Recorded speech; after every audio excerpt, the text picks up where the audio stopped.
Programa Pensamiento Crítico y Memoria de Proyecto Cultural Maíz, Indo-Afroamericano, Movimiento Patria Soberana.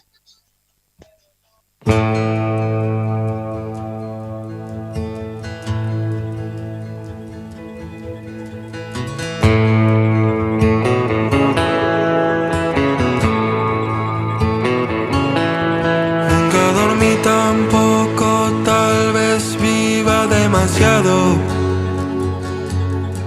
No reconozco el punto justo donde hay que frenar. Me preguntaba lo que había dado y lo que me habían dejado. Me respondieron que en la vida hay que aceptar. De cualquier modo que te toque está bien, de cualquier modo que te toque está mal. Mejor abrir los ojos para saber lo que te gustaría hacer.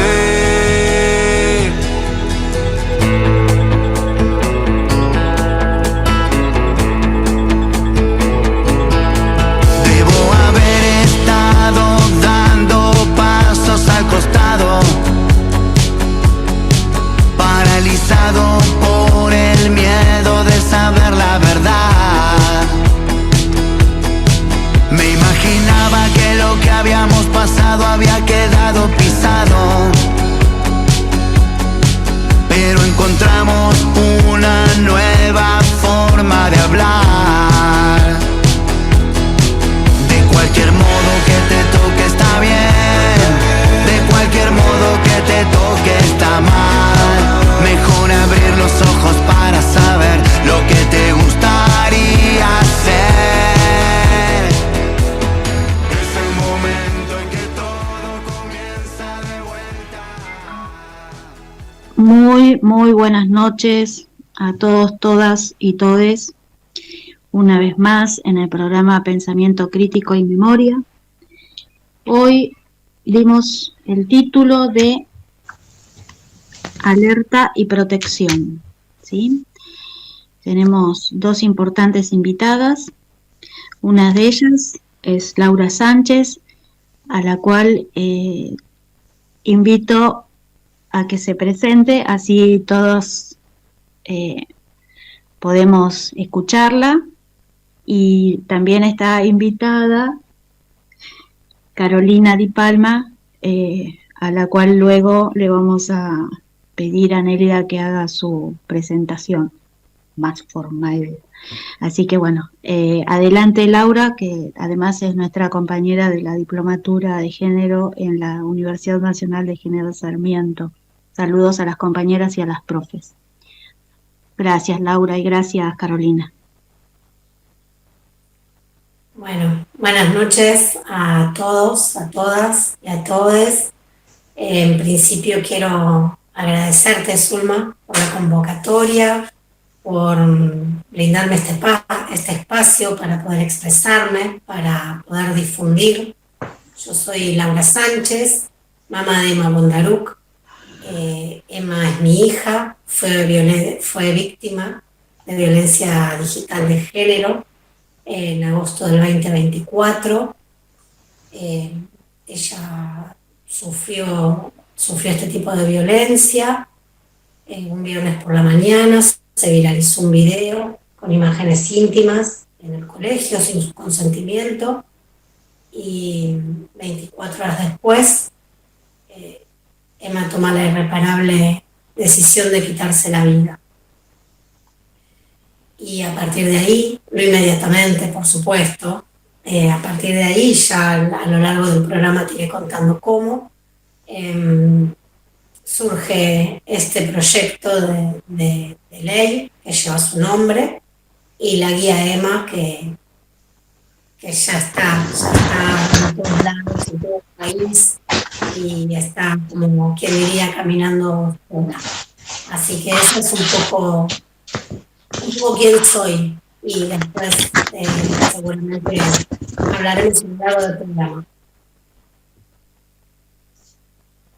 Bien, acá le paso a Nelia Soto, que también está conduciendo el programa, no solo eso, que también es parte de la producción de este mismo, para que presente a la compañera Carolina Di Palma.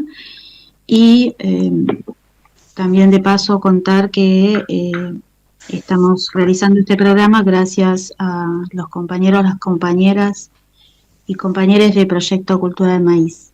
Bueno, adelante, Nélida. Hola, compas, ¿qué tal? Buenas noches, todas, todos. Sabemos que estamos en una sistemática álgida para nuestros haceres y decires permanentes y de tránsitos de nuestras vidas y nuestras familias, niñeces y juventudes. La querida compañera Carolina Di Palma es una experta en lo que hoy llamamos estas cuestiones de lo ciber, todo aquello que justamente mencionó Laura, ¿no? Que está atravesándonos desde la niñez hasta la ancianidad y bueno, que lleva a situaciones gravosísimas.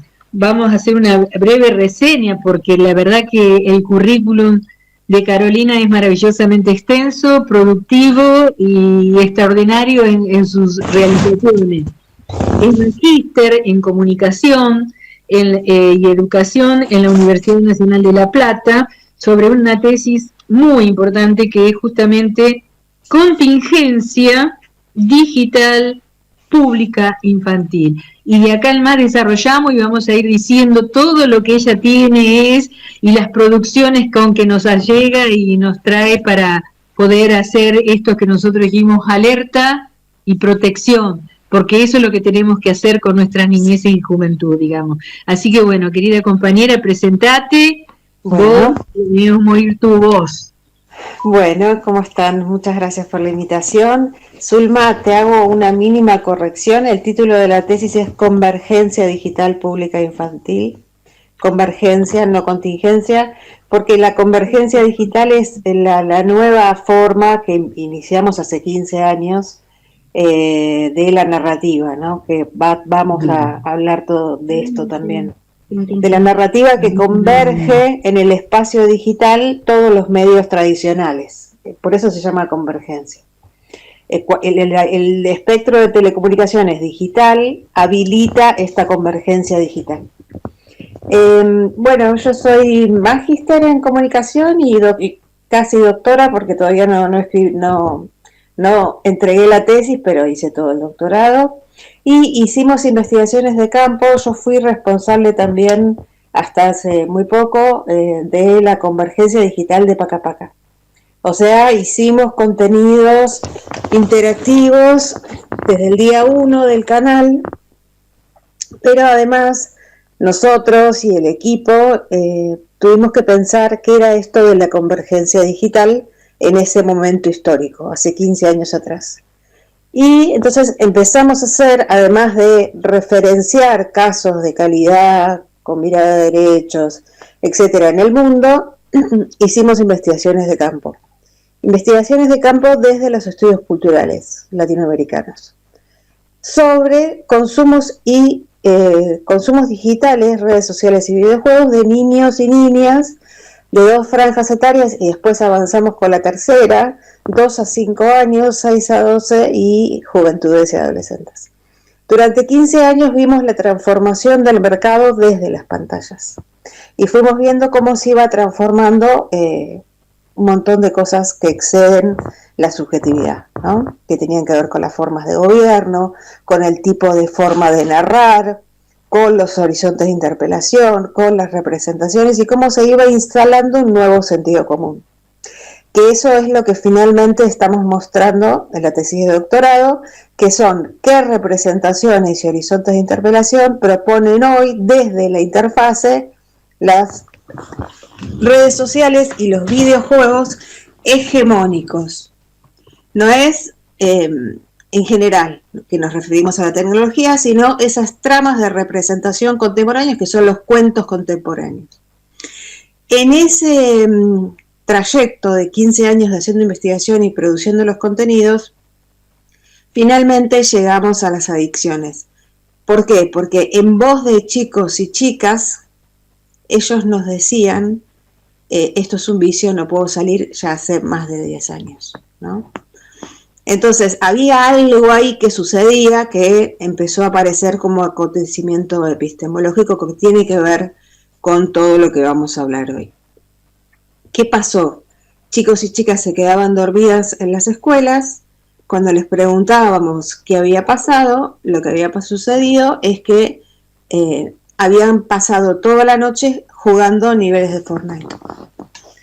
Y al mismo tiempo, como veníamos haciendo investigaciones, el mercado anula la posibilidad de pausar el juego. Lo mismo con la red social. Y entonces ahí empezamos a entender un poco, recién de los 15 años de investigación con la voz de los chicos, porque siempre era escuchar lo que ellos decían acerca de sus consumos, empezamos a entender un poco más lo contemporáneo, ¿no? Entonces, esa es mi historia. Ahora nos empezó a llamar mucho la gente del campo de salud mental por todos los padecimientos. Una es el suicidio de adolescentes y el tema del bullying, pero hay un montón de padecimientos somáticos que expresa el cuerpo en este momento histórico. Que yo creo que lo expresa el cuerpo porque todavía no hay mucha representación o palabra para nombrar exactamente lo que está pasando. Justamente, en esto es parte de lo que Laura tiene para aportarnos en esto de el proyecto de ley, justamente, de Emma, ¿sí? Y bueno, le damos para que ella desarrolle esto. Genial. Porque hoy nos afecta a todos, digamos, ¿no? Sí, sí. Como familia, como sociedad, y a veces nos preguntamos si estamos en una sociedad rota, que esto es parte del psicoanálisis que vos tendrás que desarrollar también después, Carolina. Así que bueno. Yo hago, sí, psicoanálisis hace 20 años. Ahora después hablamos de eso, sí. Listo, vamos, Laura, entonces adelante. Me parece que con respecto a esto que vos decís de la sociedad rota, me parece que tiene que ver más haciendo un poco, ¿no?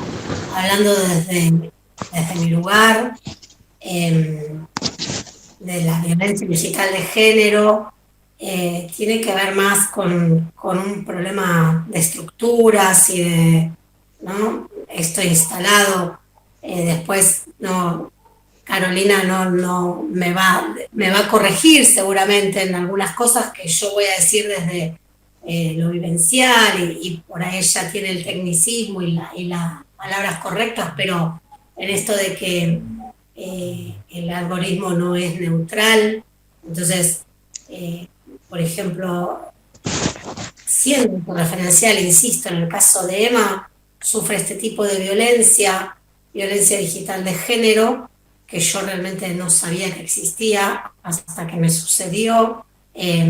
Luego cuando presentamos la guía, que es una herramienta para las escuelas y para todos, o sea, para la comunidad entera, para docentes y no docentes, se baja muchas veces. A partir de que la presentamos hemos tenido una convocatoria increíble. Esto habla un poco del vacío que hay al respecto, insisto. Yo no sabía lo que era la violencia digital de género. La escuela donde iba Emma tampoco, y mucha gente tampoco. Yo creo que cuando nace la guía, yo tengo un encuentro con Olimpia Coral-Melo, creadora de la Ley Olimpia, y ahí surge esta idea de la guía, porque ella, hablando una tarde que ella vino a Argentina y me vino a visitar, hacía muy poco de la partida de Emma, pensábamos, yo le decía, tal vez si hubiéramos tenido las herramientas, ¿no? Nosotros como familia, la escuela, tal vez hoy la historia sería distinta. Y ahí se nos ocurre la guía. En principio teníamos como la idea de un protocolo y luego nos dimos cuenta que el protocolo llevaba mucho más tiempo porque necesitaba la aprobación del ejecutivo y nosotros queríamos sacar algo inmediato. Por eso, junto con la guía, presentamos la ley. La ley, igual acá quiero hacer un paréntesis, y la ley es un programa de prevención y abordaje para las violencias digitales en el ámbito educativo, cuando sucede entre pares, cuando sucede entre pibes y pibas, menores de edad, hoy un tema tan sensible, ¿no? La ley no tiene una mirada punitivista. Nosotros en la ley con la ley lo que proponemos es hablar de la sanción reparatoria.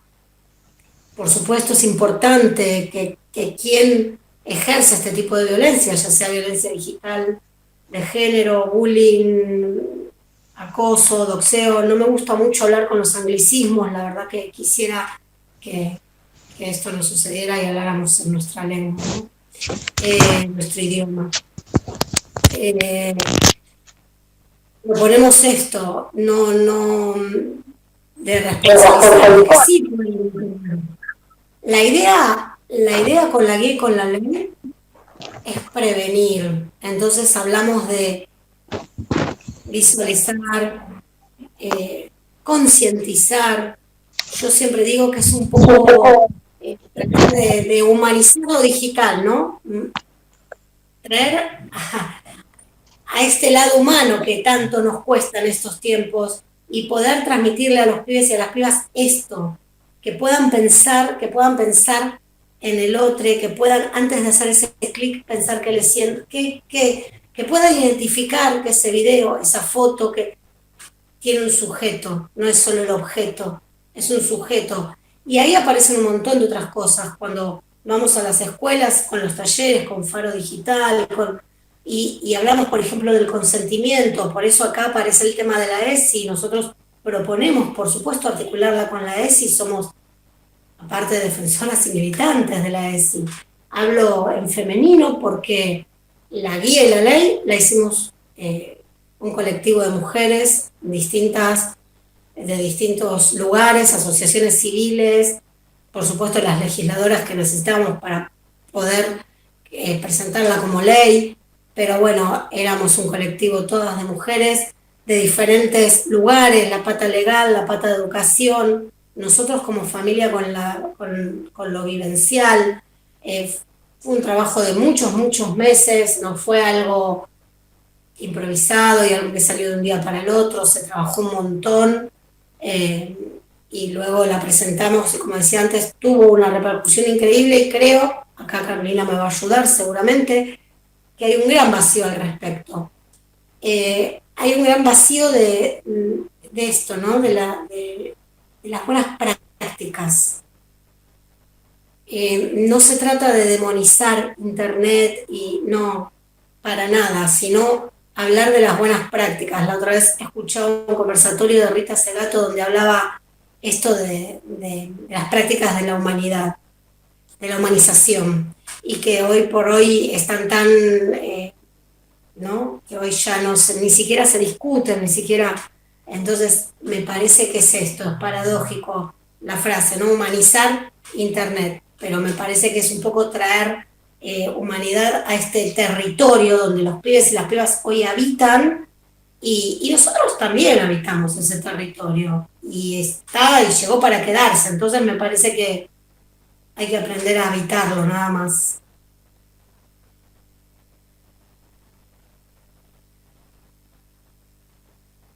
Sí, es verdad. Estamos en Internet también nosotros, nosotras y nosotres, pero no compartimos los mismos espacios donde están los jóvenes, y menos las niñas, y no hay control. Eso nada más. A ver, yo voy a introducir esto desde un lugar un poco más de contexto y de más complejidad. Hay una transformación histórica en este momento por la digitalización del espectro. Eso nos lleva a capitalismos de vigilancia, sin absolutamente democracias ni sistema de derecho. Entonces, en las interfaces no hay sistema de derecho, es un estado virtual de excepción. y las combinatorias algorítmicas producen comportamientos, tienen esa consecuencia, modulan comportamientos. Ahora, en videojuegos y redes sociales, los horizontes de interpelación tienen que ver con la pedagogía de la crueldad. Cada una de las estrategias de juego para hacer la guerra a distancia y sobrevivir último, que son las últimas dinámicas de los videojuegos hegemónicos, se hacen a partir de un avatar. Y ese avatar es capaz de la virtualidad hacer mucho daño al otro avatar. Pero ¿qué pasa? Que en la realidad aparece el dolor, en la vida offline aparece el dolor y no hay conciencia ni ningún registro de que al otro le puede doler algo. Esto transforma absolutamente todo, pero no solamente el bullying, el grooming, sino que todo, cada vez hay más violencia porque no hay registro, porque el sentido común que se instala en la virtualidad propuesto por el mercado es que la vida es sin límites, que se puede todo en la virtualidad. Esos son los horizontes de interpelación. Entonces, toda la cuestión de la libertad sin responsabilidad es un horizonte de interpelación que se instala como sentido común. Y las dinámicas de simulación virtual que habilita la nueva tecnología digital interactiva, porque es una potencialidad expresiva usada por la lógica de mercado, genera una transformación subjetiva donde es muy difícil diferenciar qué es lo simulado de lo real. Y de hecho, chicos y chicas dicen, yo estoy en Minecraft, o en las redes sociales o lo que fuere. No es que él es el personaje o ella es el personaje. Entonces, esa capacidad para hacer cualquier cosa sin sentir dolor y sin muerte en la virtualidad trasladada a la vida offline genera todos estos padecimientos contemporáneos que no son solamente bullying, que son violencias contemporáneas, simbólicas, contemporáneas, que no tienen nada que ver con el género, que las hace una combinatoria maquínica, además, que por supuesto tiene una intencionalidad, como cualquier combinatoria maquínica, tiene una intencionalidad de un diseño de programación, no es casual, ¿no? Pero estos horizontes son de tipos subjetivos, automatizados, desensibilizados y que aprenden la pedagogía de la crueldad para ganar, ¿no? El objetivo siempre es ganar, sobrevivir último en un mundo donde no hay significante ni de muerte, ni de dolor, ni de fin.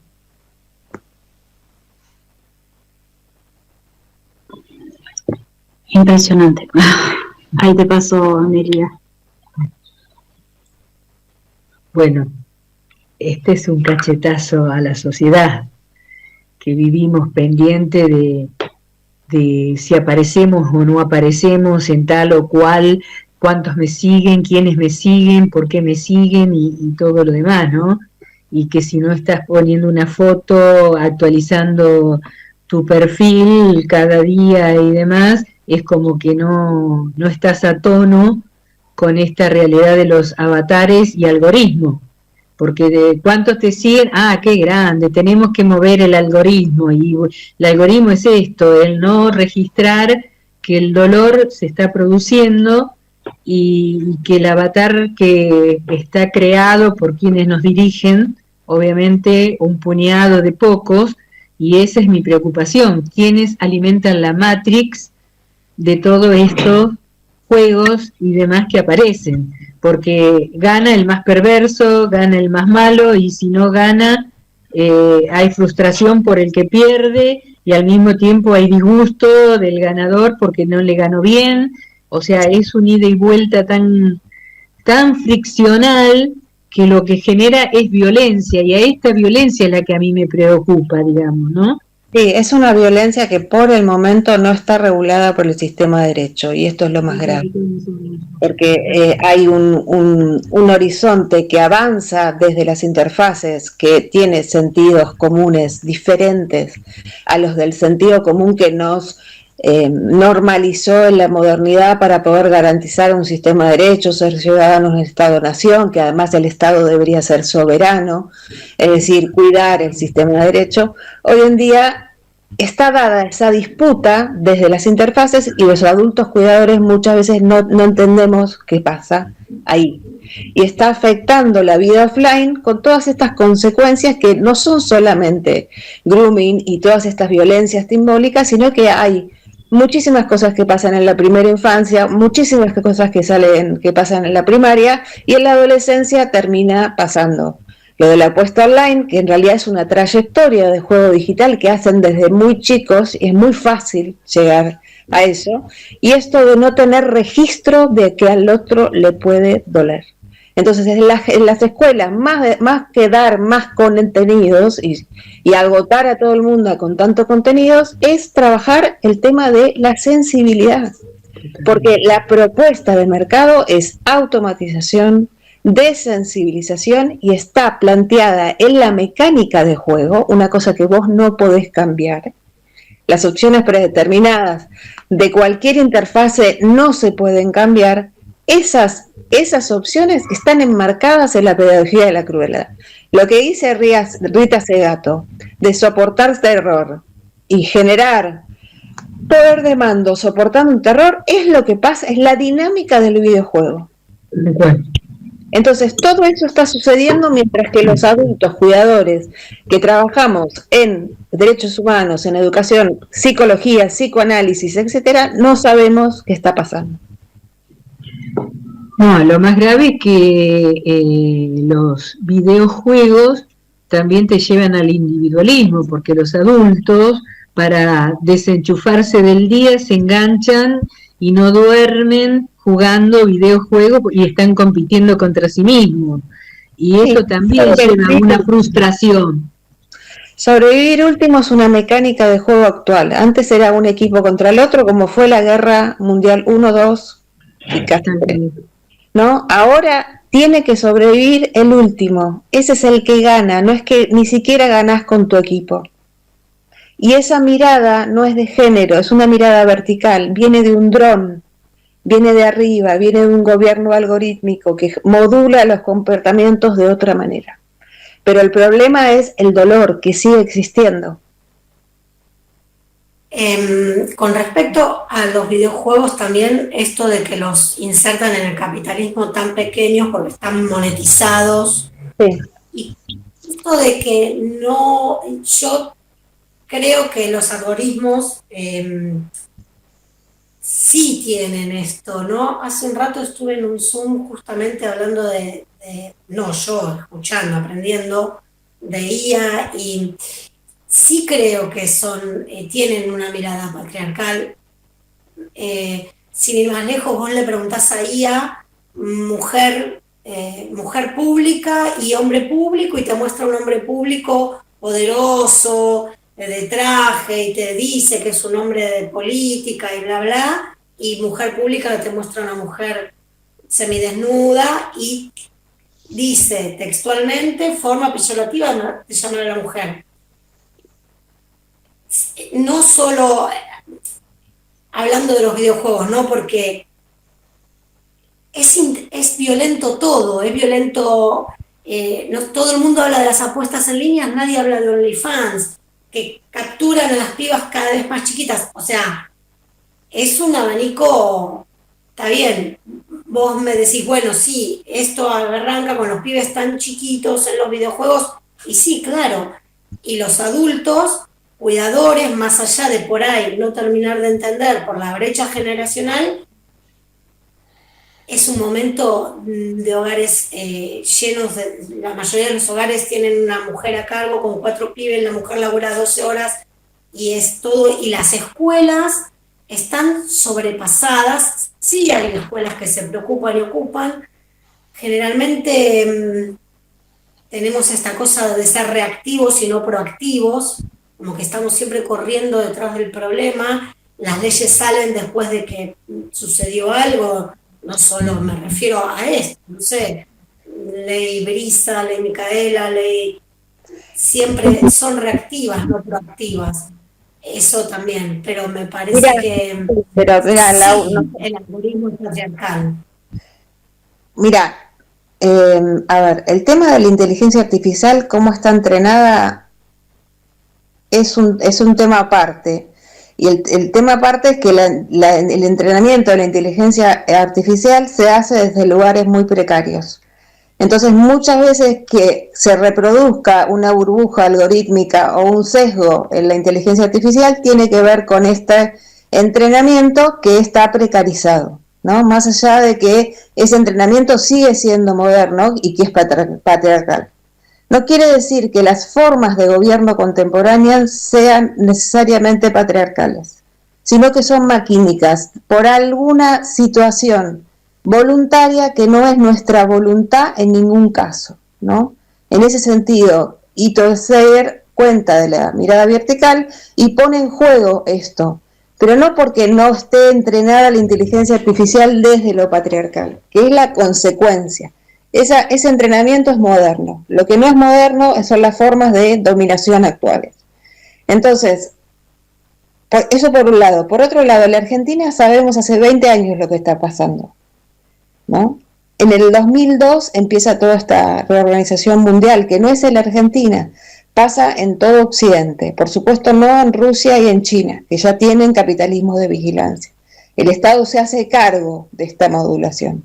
Entonces, en Occidente tenemos varios conflictos por el sistema de derechos, sobre todo, que es lo más violento, porque la vida sin sistema jurídico es vida soe, en términos de biopolítica. Es vida que no está cuidada por el sistema jurídico.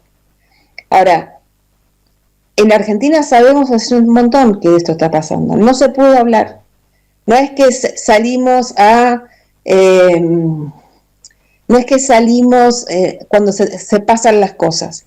Se podrían haber hablado las cosas mucho antes y no se pudo hablar acá en Argentina.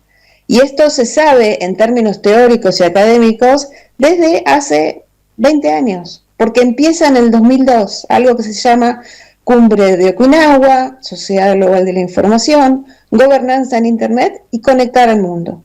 Quien propone esos 3 programas que cambian el modo de gobernar, sobre todo con la gobernanza en Internet, es el G7 y la UIT, la Unión Internacional de Telecomunicaciones. Faro Digital, Lau, lo bancan las telcos. Yo te aviso eso. Hay que ver con qué organizaciones de la sociedad civil trabajamos y hay que ver de dónde vienen los fondos. Porque esto se sabe hace 20 años.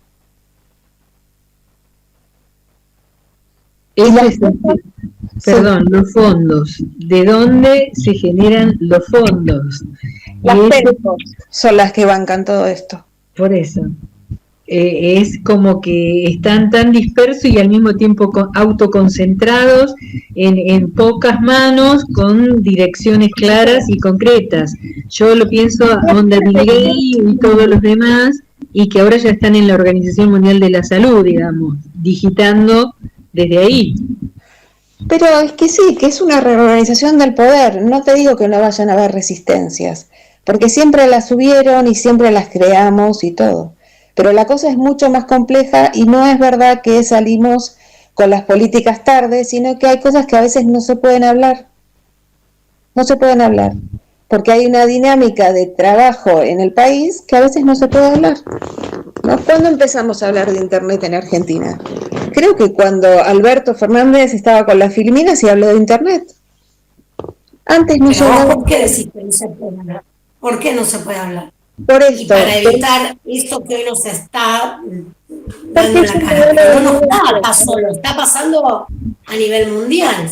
Pero no se habló en ningún lado. Yo estuve en todas las reuniones internacionales que están empezando a entender lo que pasa y no se habló en ningún lado. Y esto se viene gestando de hace 20 años. Pero ¿por qué no se habló en ningún lado? Porque es un modelo de negocios y porque reproduce el orden de capital. Esto que vos decías de la monetización es que el nuevo modelo de negocios de donde se extrae renta para reproducción del capital es la monetización del tiempo de ocio. No hay renta de la plusvalía de la fábrica porque la fábrica está automatizada. Como cuando trabajábamos con el cuerpo orgánico, ahora trabajamos con el cuerpo orgánico energético desde las pantallas.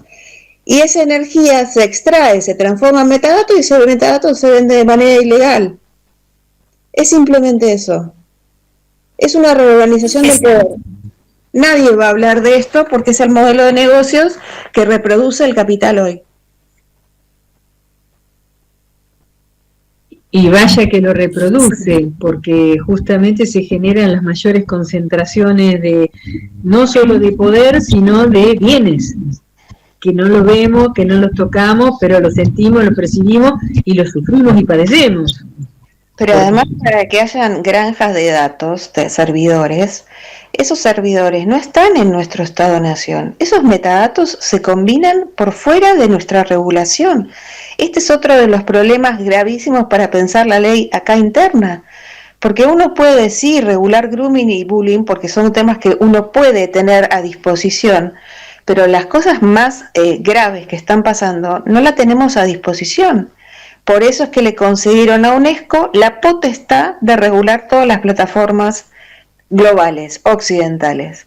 ¿Por qué? Porque es un organismo que no va a hacer nada o que va a hacer poco. Pero digo, es un organismo que es global y que tiene esa potestad porque desde el Estado-Nación no se puede hacer nada con esto. Desde un Estado-Nación.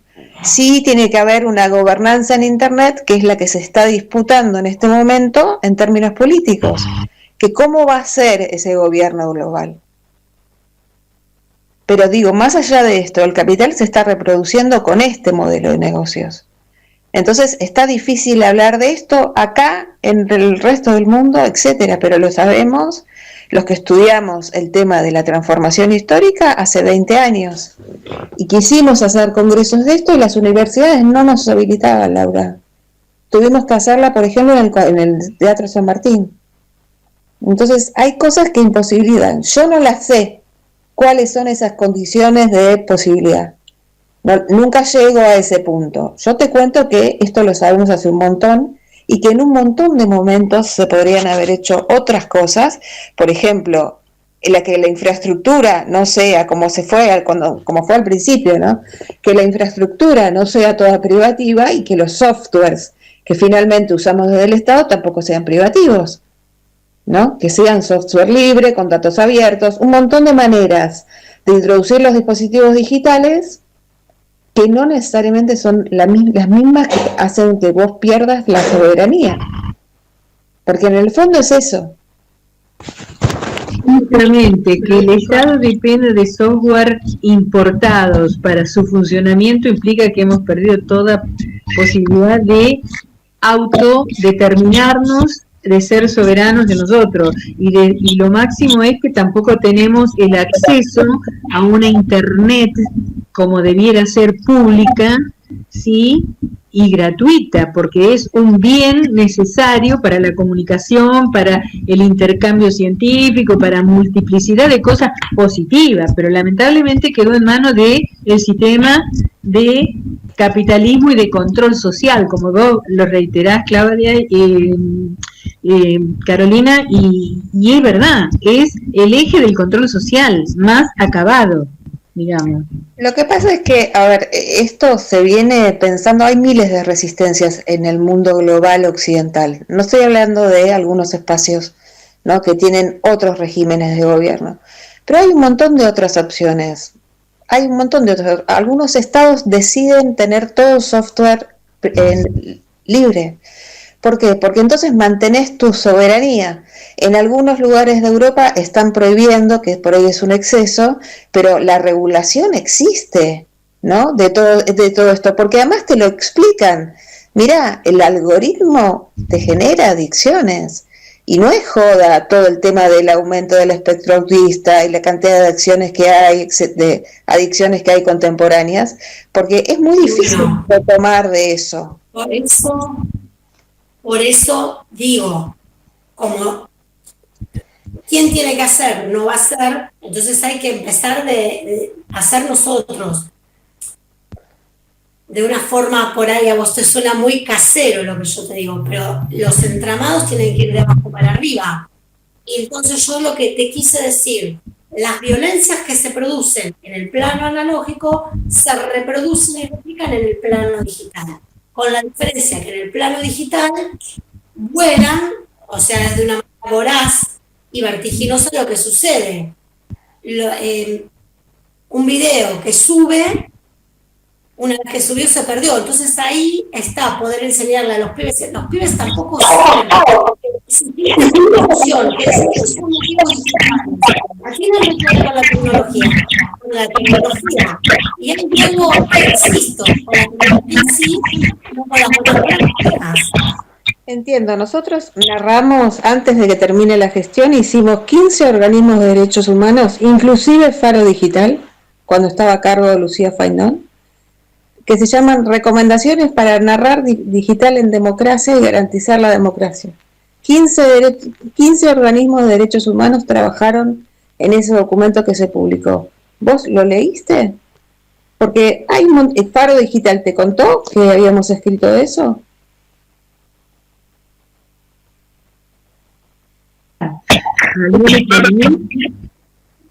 Por eso, o sea, hay para pensar lo actual y hay que está haciendo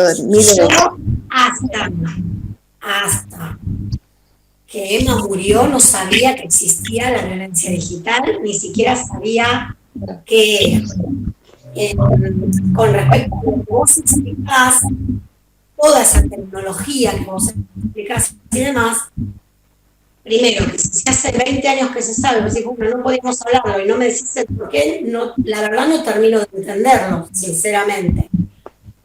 También puedo entender que a nadie le conviene regular que si es tierra de nadie, se terminan enriqueciendo siempre quienes tienen, como diría mi abuela, la manija. Los que no, a revuelto ganancia. Entonces Internet es tierra de nadie y no sucede en todos los países de la misma manera, y algunos países están regulando, nosotros estamos muy lejos de eso, cuando hoy por hoy ni siquiera la violencia de género se reconoce como tal, mucho menos va a existir la regulación y demás. No va a suceder. Hay que empezar por algún lado, o qué dejamos que los pibes sigan o suicidándose, o dejando de ir al colegio, o esto de no saber ni siquiera ellos cuándo están ejerciendo la violencia, cuándo son víctimas de esa violencia. Algo al respecto hay que hacer, desde tu lugar, desde el mío, desde la vecina de enfrente. Algo hay que hacer al respecto, porque esto nos puso de cara, o sea, sabemos todo esto, que Internet, plataformas, los algoritmos que utilizan, en palabras cotidianas, algo que puedas entender. Te repito, yo y la vecina de enfrente. Bueno, hay si querés te digo quiénes están escribiendo de esto hace 20 años en la Argentina, es gente de la universidad. No, sí, hace 20 años, pero hoy por hoy se matan los pibes porque hablan con una inteligencia artificial que los adula, ¿no? Esta cultura de la adulación. Y no tienen una relación de poder, no suelta la frustración cuando alguien los confunde, si alguien les dice, sí, eso es hermoso.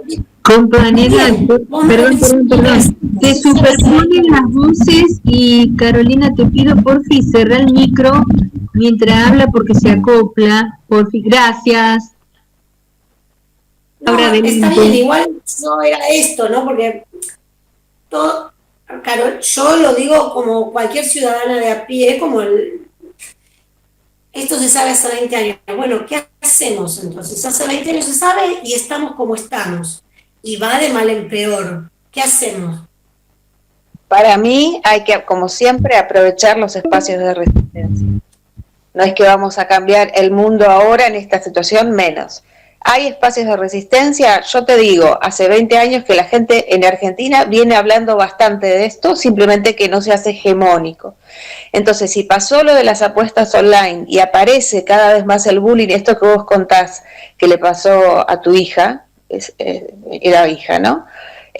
Pasa un montón y en las escuelas cada vez más, en general. Yo trabajo con pactos digitales comunitarios en las escuelas y cada vez más. ¿Por qué? Por esta situación contemporánea de análisis de las tramas de interpelación que proponen la pedagogía de la crueldad. Es difícil porque en la Argentina tenemos otro presupuesto, Laura, y hay una relación de poder muy fuerte. Entonces hay cosas que se venían hablando pero no fueron hegemónicos y que ahora la puesta online, por suerte, nos habilitó a poder hablar mucho más de esto. Lamentablemente fue de esa manera. Yo la solución y el por qué no te lo puedo explicar, porque yo no estoy en esos lugares de decisión de poder de qué se habla y qué no se habla. Hay una lucha de poder contemporánea que inhabilita algunas cuestiones que se hagan difusión general. Mirá este ejemplo pequeño que te digo de las narrativas que hicimos nosotros con recomendaciones, ¿no? No está ni leído. ¿Y por qué pasa eso? Yo no tengo ni idea. Yo ya pude generar el diálogo entre 15 campos de saberes diferentes, que fueron psicomotricistas, pediatras, organismos de derechos humanos, Defensoría del Público, defensa de la CENAF, chicos.net, Faro Digital, miles. Trabajamos en ese documento. No pasó nada. ¿Por qué no pasó nada? De vuelta, porque no hay intención de que pase algo real. ¿Por qué? No lo sé. Hay un punto donde yo no sé. Interesa falta de decisión política en ejecutar justamente políticas públicas de prevención a todo esto, ¿no? Porque hay intereses detrás, obviamente. Sí, Laura, te escucho. No, un poco lo que vos acabas de decir y un poco en cierta forma estamos diciendo lo mismo. Vos desde tu lugar profesional y técnico y yo desde mi lugar por ahí visceral y de ciudadana de a pie, insisto. Es esto, bueno, las resistencias, y cada uno desde su lugar hará lo que puede. Y claro que no conviene la revolución, y claro que hay siempre detrás de todas estas cosas hay intereses económicos, por supuesto. Eso no es una novedad, incluso atrás. Pero en cierta forma es un poco lo que estamos diciendo. Yo creo, de diferentes formas. Yo creo que lo más importante es esto de poder empezar a trabajar el dolor, porque toda la insensibilización contemporánea propuesta por estas interfaces nos va y nos afecta a todos en mayor o menor medida, porque no es solamente este caso extremo que vos contás, que es terrible, ¿no? Sino que hay otro montón de casos de muchísima violencia y cada vez más. Más que con la violencia esta es instaurada por una pedagogía de la crueldad que, tal como decía Rita Segato, se transforma en la norma en el capital contemporáneo. Entonces, eso es lo que hay que trabajar. Las escuelas son un espacio público, sin vigilancia y de encuentro carnal con los chicos y chicas, que uno puede trabajar sensible. No hay otro espacio de tanta resistencia como tenemos desde las escuelas. ¿Por qué seguís castigando a los chicos con tanta cantidad de contenidos?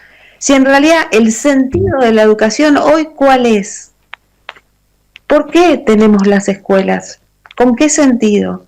Sería mucho más importante el sentido de ampliar horizontes sensibles en ese espacio presencial. El contacto, el abrazo, el beso, los registros del cuerpo con la simulación virtual desaparecen.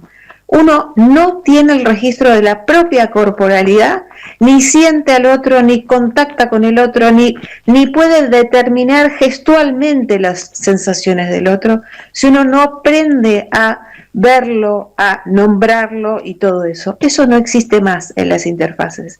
Y el conflicto lo habitamos cuando se relaciona la vida online con la offline. El conflicto político está ahí. Y lo que te pasó a vos, y que yo entiendo que es dolorosísimo, pasa un montón en general. Y el conflicto político está ahí. Es el conflicto político contemporáneo que nos pasa acá y que pasa en todo Occidente. es que justamente y lamentablemente yo sé que nosotros en la regla que pasa mucho más inclusive de lo que sabemos y de lo que creemos que pasa. Muchísimo más.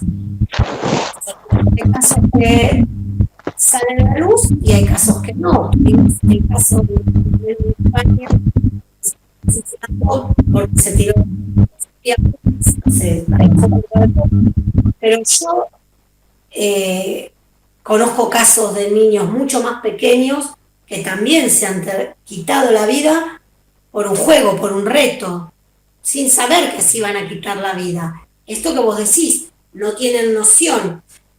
Y lo que vos dijiste al principio, en un momento, esto del corte, ¿no? Cuando uno va al jardín sabe que tiene un espacio para tomar el té, un espacio para ir al arenero. Bueno, en internet no hay corte, no hay corte. Entonces yo puedo mirar en los dibujitos todo el día, puedo jugar todo el día, corte. Y eso también lamentablemente pasa mucho, no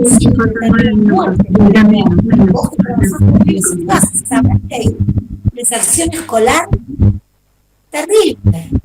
Sí, total, pero todo eso es funcional al modelo de negocios, Laura, insisto con lo mismo. Si vos no cortás, gastás más energía, es corta.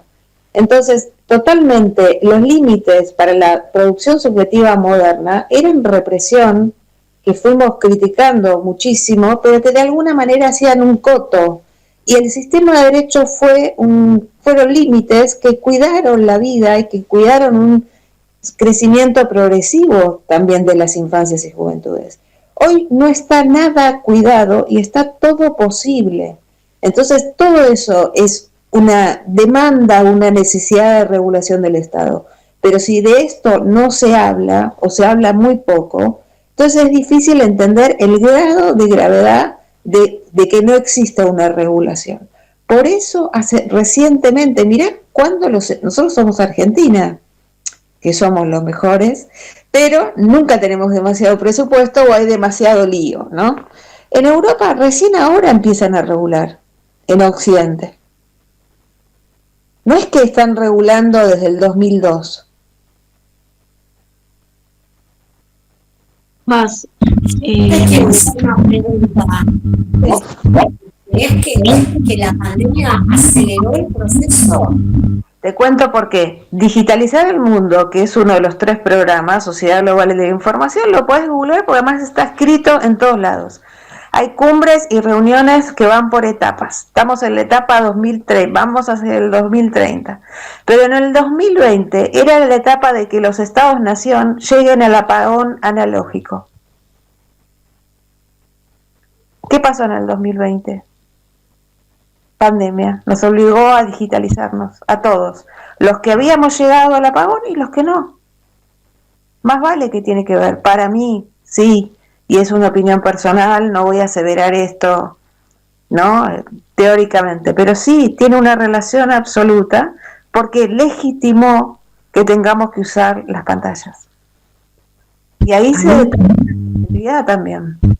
Acá fue donde apareció el alejarnos cada día más y el individualismo a ultranza, digamos, y el meternos para adentro. Y la falta de contacto. La falta de contacto, de presencia, sí, el apachuche de uno a otro. Y bueno, todo esto contribuyó a lo que hoy estamos viviendo y a lo que tenemos en Occidente y las guerras que se están armando.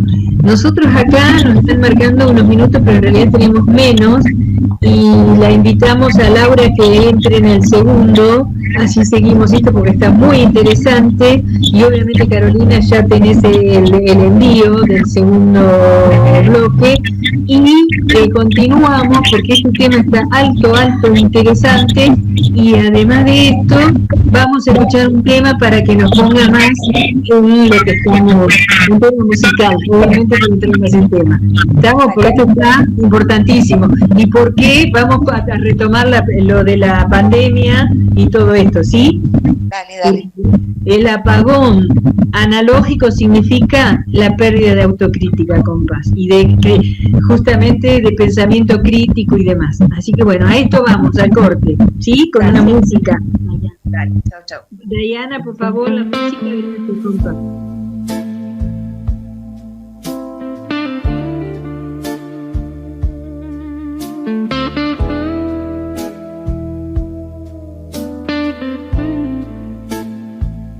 Me vestí de hierro el alma para no volver a caer. Sonreí con las heridas para que no se noten bien. Fui la calma en la tormenta, la que nunca dijo no.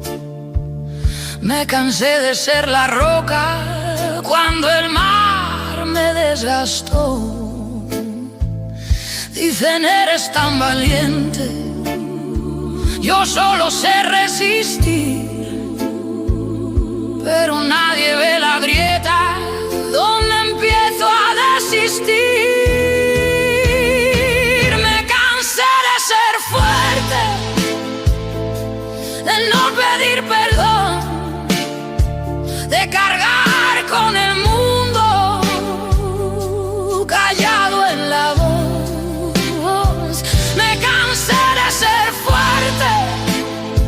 De aguantar sin caer. También yo tengo miedo, también puedo ceder. No nací de acero, no soy inmortal. Me cansé de ser fuerte, quiero descansar. Aprendí a tragarme el llanto como un vino amargo y fiel, a decir todo está bien cuando no lo está. Daniel, fui refugio de mil almas, fui hogar sin preguntar, y olvidé cuidar mi fuego por aprender a apagar.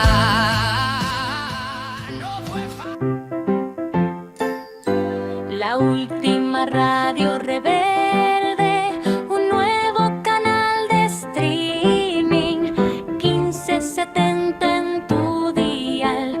Hagamos juntos la asamblea radial.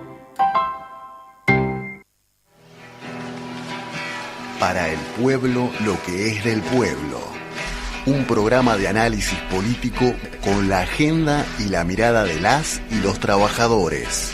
Guillermo Varela, Rubén Fanesi, María Belloni, Marcelo Dualde. Todos los miércoles de 13 a 17. Para el pueblo, lo que es del pueblo.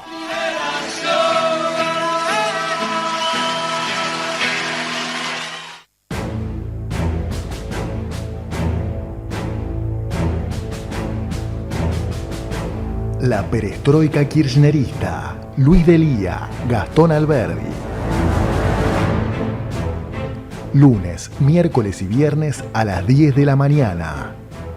El nuevo programa de Luis Delía en La Rebelde. La perestroika kirchnerista. Luis Delía y Gastón Alberdi hacen la perestroika kirchnerista.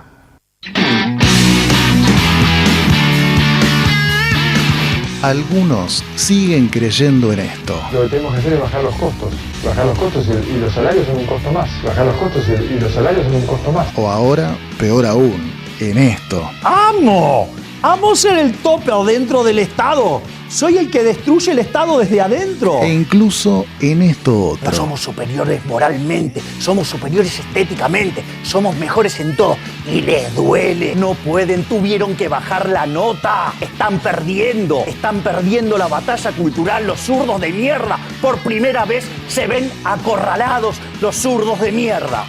Pero el odio, el fascismo, la mentira y la crueldad no pueden durar por mucho tiempo en nuestro país, porque la única verdad es la realidad.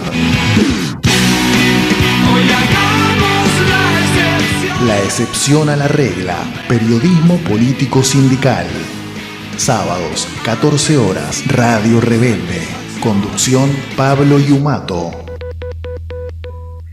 Los jueves, a las 17 horas, La Voz de los Colimbas. Una mirada crítica a lo que sucedía en el servicio militar obligatorio. Reclamos sociales, derechos humanos y algo de política. Con Gustavo Capra y Ricardo Rigui. Los jueves, de 17 a 19. La Voz de los Colimbas. Radio Rebelde en Instagram. Nos buscas como Radio Rebelde OK y conectás con toda la programación. Ahora también en Instagram. Nace Rebelde Stream. La Rebelde ya no es solo una radio. Ahora es Rebelde Stream, el canal de streaming más compañero. Métete a nuestro YouTube, suscríbete y participa del canal más compañero. Marcando una línea de periodismo, siendo fieles a lo que pensamos. Rebelde Stream, un medio emblema. Rebelde Stream. Nodo La Familia, compras comunitarias, bolsones de verduras agroecológicos para comer barato y sano. Nodo La Familia, Avenida María 1375, Don Torcuato. Instagram, @nodo_la flia. Con Propiedades, con K, la inmobiliaria compañera. Instagram, @conpropiedades con K. Avenida San Martín 1802, esquina 3 Arroyos, Cava. 4581-0047. Mail info @conpropiedades.com.ar. Desde 1938, seguridad en sus operaciones inmobiliarias.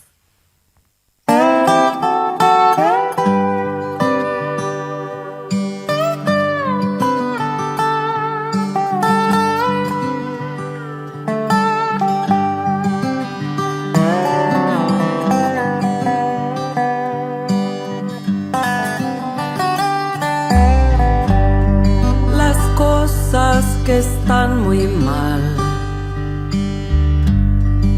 que hieren y lastiman, se aprenden en un rato del día.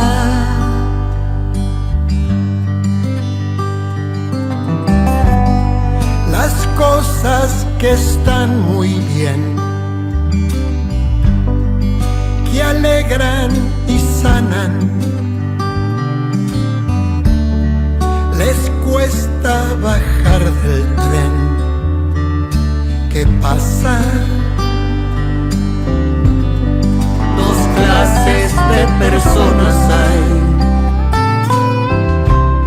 las que piden y las que dan, las que hacen y las que nunca hacen nada.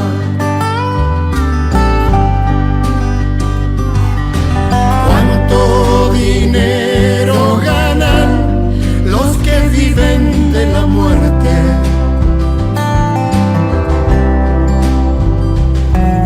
La tierra de paz es cara, como drogas, como armas.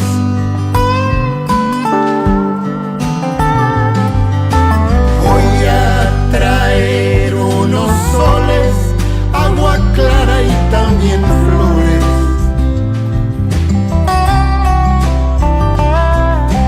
para quitarle a la vida sus dolores.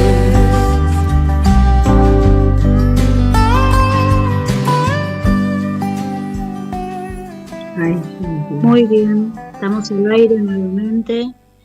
Agradecemos a Dayana siempre su operatividad y su compromiso por siempre acompañarnos. Estamos en el programa Pensamiento Crítico y Memoria. Hoy le dimos a llamar Alerta y Protección. Ay, muy fuerte, muy contundente las exposiciones acá de las compañeras, tanto Laura como Carolina, y tan importante la comunicación y transmitir estos conceptos, estos conocimientos, todo este trabajo que, como bien dijo Carolina, no es difundido lo necesario, y toda la tarea que vino realizando Laura junto a otras personas con esta guía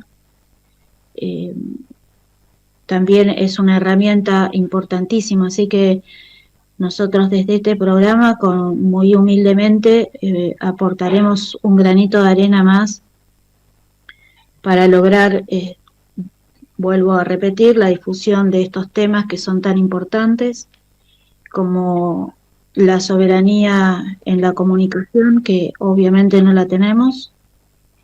Como bien se dijo, todo lo que nosotros, hasta nuestras investigaciones, las investigaciones de los científicos, todos los saberes nuestros, la cultura, lo que pensamos, lo que elegimos, absolutamente todo, hasta nuestra seguridad nacional, que ahora, bueno, no creo que tengamos en este momento seguridad nacional, pero bueno, pongámosle que tenemos seguridad nacional, y toda esa información va a parar a un centro que lo utiliza para la manipulación y para la destrucción de nuestras identidades y de nuestro ser humano, ¿no? De lo principal que tenemos, que es ser seres sentipensantes. Así que, bueno, sin más palabras, dejo a las invitadas, que la verdad que es un honor tenerlas a las dos hoy jueves. Aquí estamos en el programa emitiendo en forma directa, y bueno, luego vamos a tener la grabación para que todos, todas y todas puedan no solo volver a escuchar, sino poder difundir en los distintos espacios en los que se milita. Así que adelante.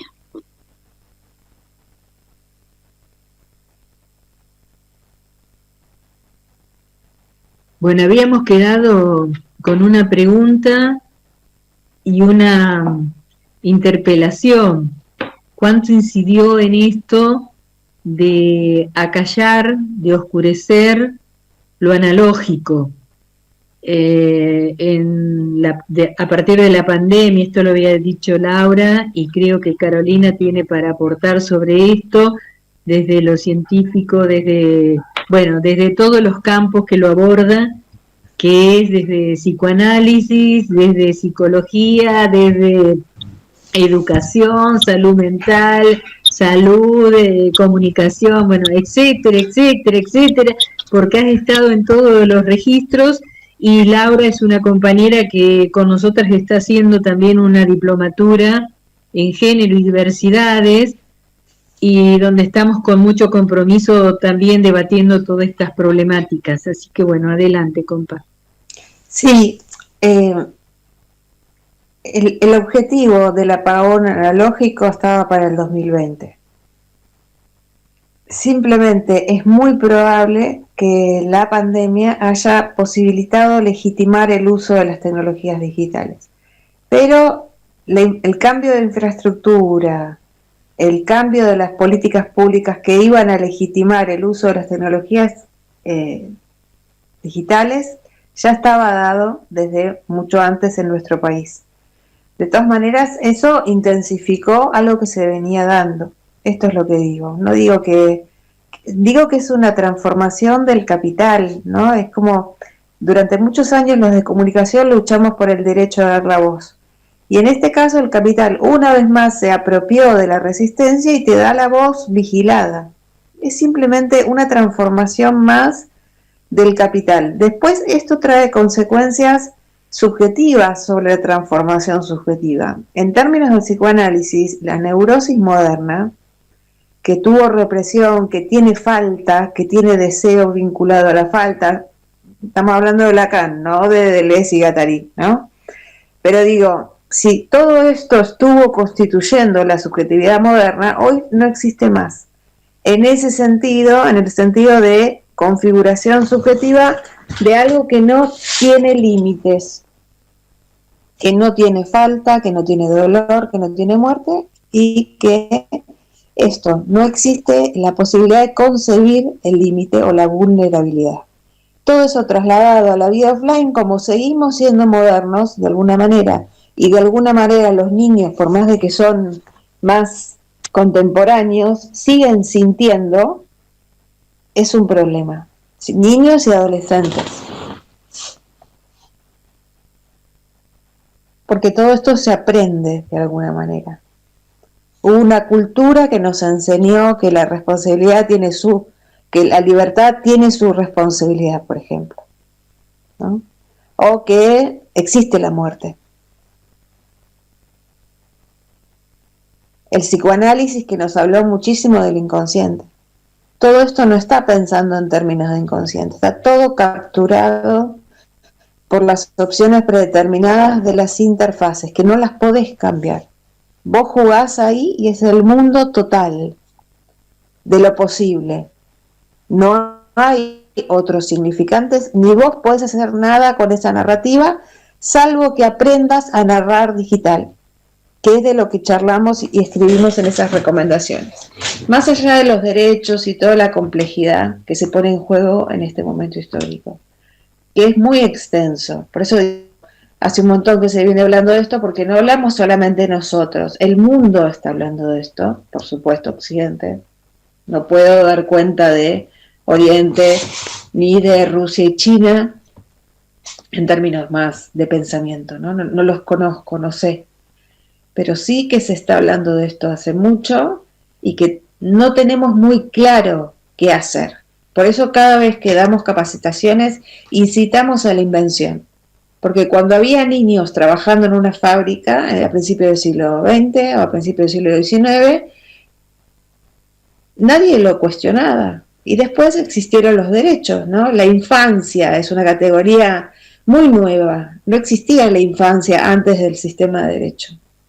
Entonces todo esto siempre pasó.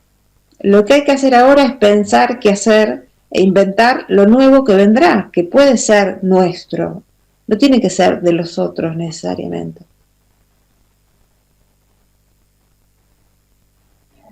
Acá estamos llegando a un problema bastante de este momento, que niñez,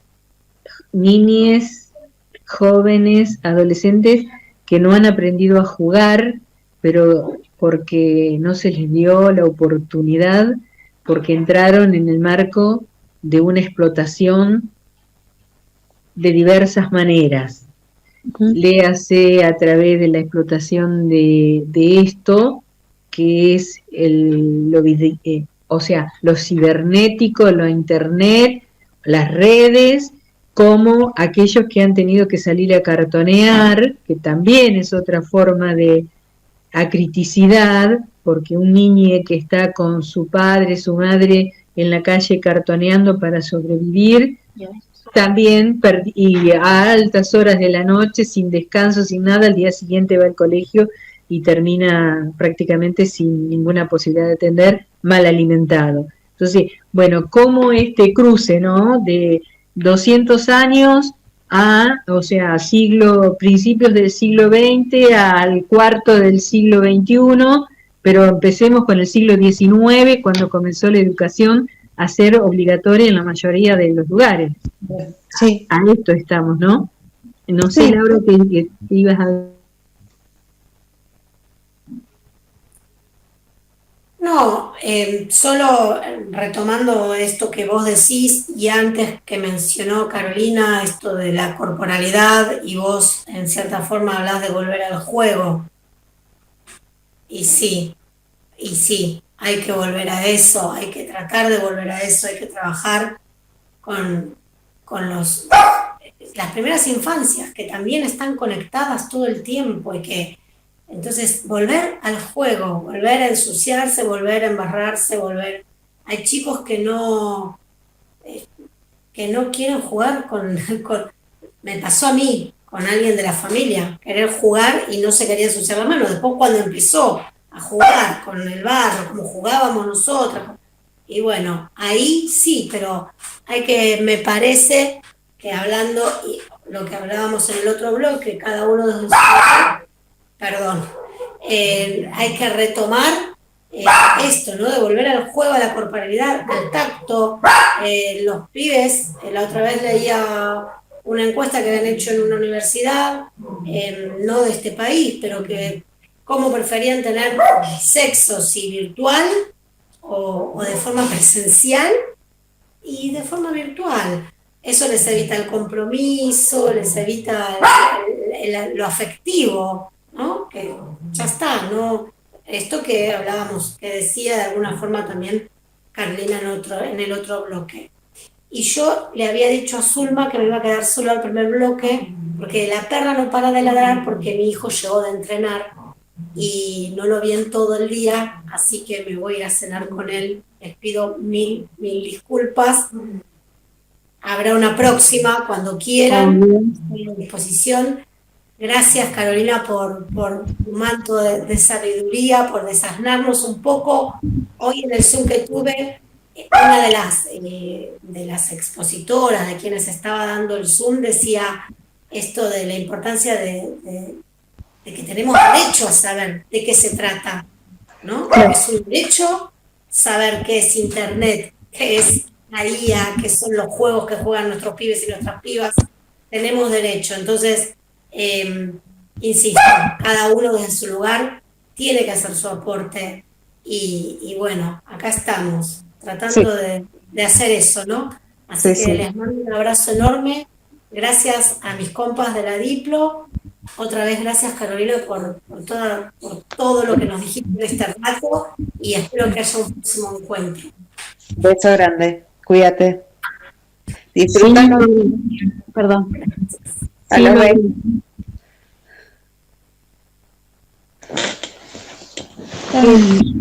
Voy a tomarme el atrevimiento de tomar esto último que dijo Laura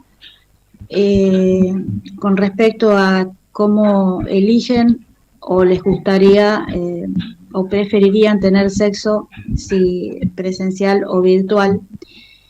Eso también está direccionado porque justamente todo ese material se utiliza y se recontrautiliza en forma capitalista, como vos ya obviamente podás desarrollar, y también las conductas de las nuevas tendencias que algunos jóvenes están tomando para deshumanizarse todavía un poco más. Bueno, también están usando las redes hace bastante tiempo, y no solo en este país, sino en otros países de Occidente. Pero deshumanizarse, ¿qué significa? No entendí eso. Por ejemplo, el tema de los Terian, ¿no? Terians, bueno, no sé si bien. Ajá. Porque eso no salió de nuestra cultura. Tema para justamente, ¿no? Las formas de acercarnos a la sexualidad, que es parte de la formación e integración del ser humano, de la persona humana, y el desarrollo y alcanzar sus niveles de maduración y demás, justamente. Y sí, esto que trajo Zulma, lo de los Terian, que están tan en boga y bueno, y aparecen ahí, bueno, es una sobresaturación de la deshumanización y de la desintegración del yo, porque ahí han perdido hasta la identidad de que son personas. Sí. Bueno, sí, los personajes híbridos que solamente los podría crear la inteligencia artificial son actuales, porque no tiene nada que ver con la física newtoniana, no podría pasar en la realidad. Las interfaces ya hace mucho tiempo que están matando a los padres de la horda originaria en cualquier caso. Primer punto, hacer las tramas. Segundo, la automatización y la desensibilización hace poder construir una identidad completamente diferente.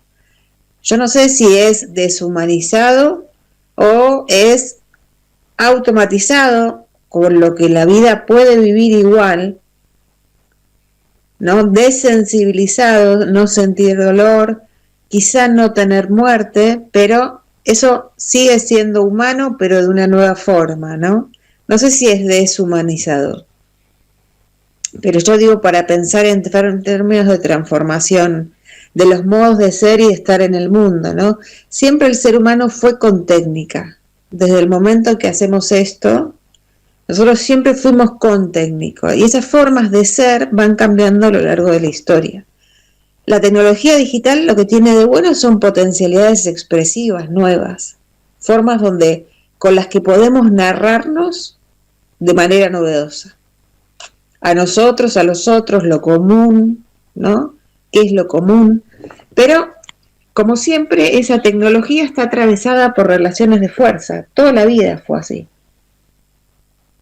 Esas relaciones de fuerza tienen un objetivo de tipo de subjetividad funcional al capital, ¿no? En todos los casos también fue así, por lo menos durante el capitalismo. Entonces, esto de que no haya un sentir, sobre todo corporal, la energía sexual tiene mucho que ver con lo inconsciente, ¿no? Y son todas esas cosas que, como decía Bataille en la parte maldita, o con el ensayo del don de Dos, todo esto del exceso es algo humano también.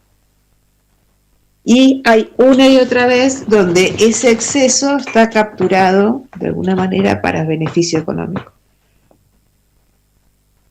Esa transformación humana hay que ver hacia dónde va, está haciendo.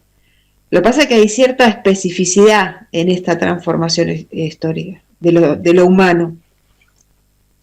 La libido de la energía sexual capturada, hay mucha gente que tiene mucho menos sexo porque se gasta toda la energía en el consumo digital, ¿no? O sea, hay un gasto de esa energía libidinal que va a algún lado, como siempre. Entonces sí, hay una búsqueda de capturar esa energía libidinal. Pero no puedo decirte otra cosa más acerca de esto. Los personajes, digo, son posibles de cualquier manera porque la inteligencia artificial, ahora hay un videojuego que están jugando los chicos de primaria que se llama Brain Road, que los personajes son todos inexistentes en la vida real. Que es una parte de un elefante con un cuerpo de perro, con una cola de gato y etcétera, ¿no? O un cepillo de dientes y una cabeza de máquina. Esto lo puede generar la inteligencia artificial. Lo que se pierde en términos, para que podamos pensar la verdad, es el índice, el signo índice.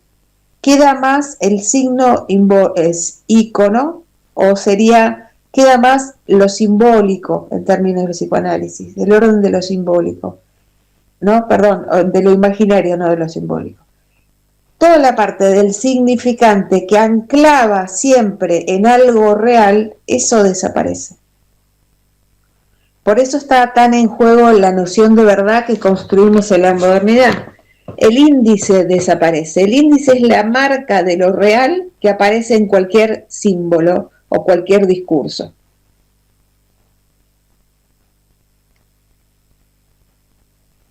Claro, ahora tomando lo simbólico y el significante, estamos entrando en este terreno, ¿no? De lo que nos lleva, que justamente era lo que había traído Laura, cómo alguien llega a través del manejo y manipulación, claro, de la visión a la destrucción de sí misma, digamos, ¿no? A la pulsión de muerte, en vez de la pulsión del goce de la vida, del eros, termina llegando a esto de la pulsión de muerte. Y esto es lo que hoy tenemos que nosotros alertar y tratar de justamente. Entonces, bueno, de acá me parece que sería lo que tendríamos que desarrollarlo y, bueno, adelante, Carolina. No, que hay algo que pasa en términos de neurociencias. No sé si ustedes saben, pero el mercado está trabajando con las neurociencias en la estrategia del mercado. Entonces, para los que venimos del palo de la formación del psicoanálisis, nos parece inadmisible, pero está sucediendo y está funcionando y está consiguiendo cosas.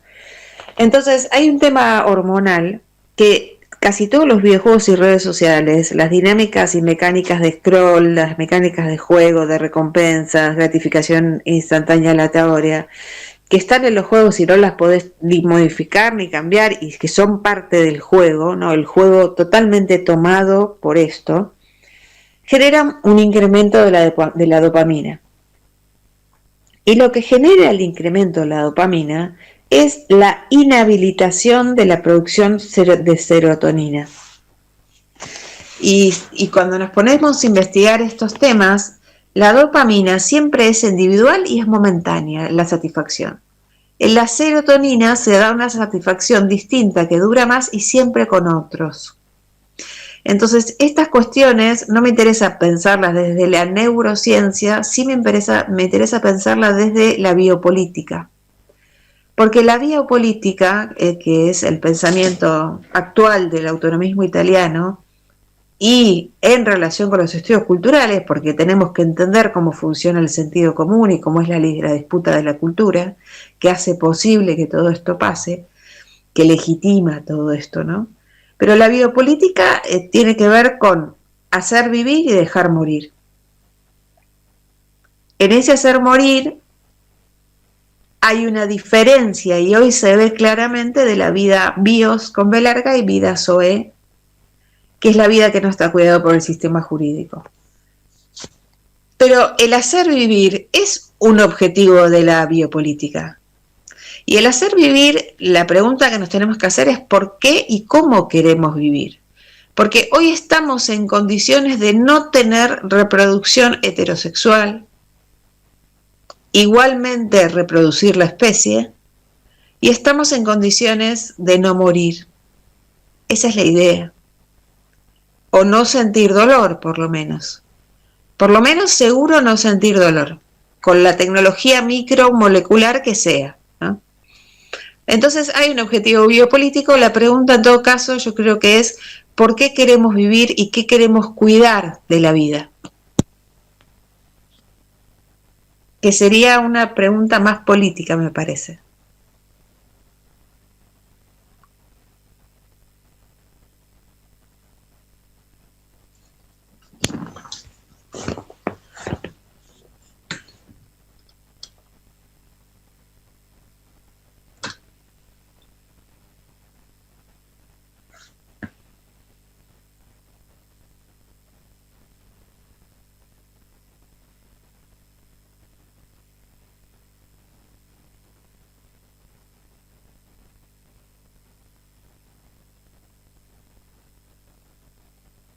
Hola.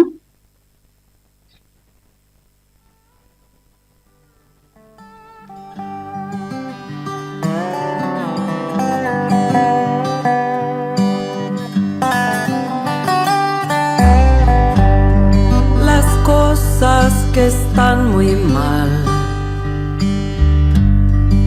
que hieren y lastiman, se aprenden en un rato del día.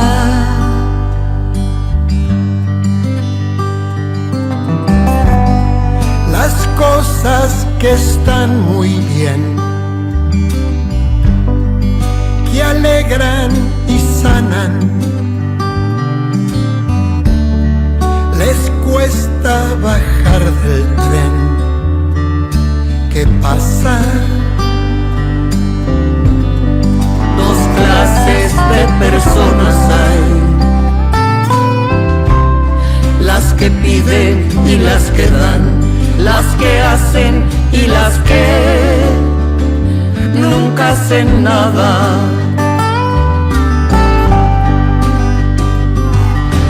Cuánto dinero ganan los que viven de la muerte.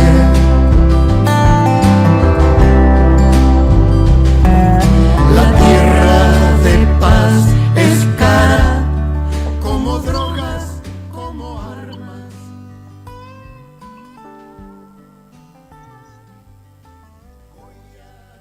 Zulma, pregunta. Sí, decime. ¿Esto está yendo en vivo? Sí, lo que pasa es que no sé qué tocamos, que nosotras salimos del aire, el programa siguió. Nos estaba mandando un mensaje Dayana, ¿no? Y no sé qué hicimos. Tocamos el celular y salimos. Yo no sé. Espero que esto no esté saliendo al aire. ¿Qué cosa esto que estamos hablando? Y yo creo que sí. Creo que Bueno, son cosas que pasan. Son técnicas.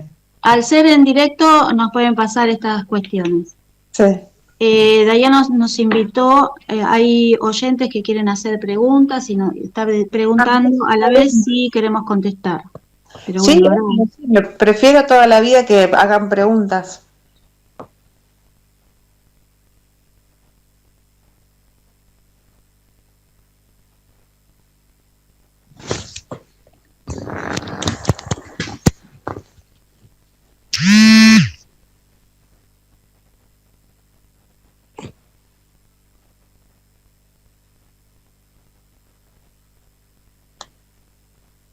y no salió.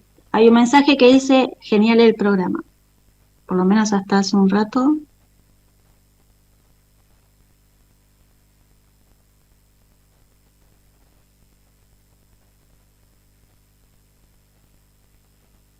Las que hacen y las que nunca hacen nada.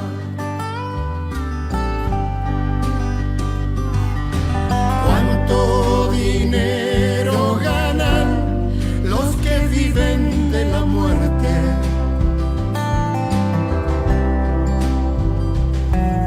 La tierra de paz es cara como drogas, como armas.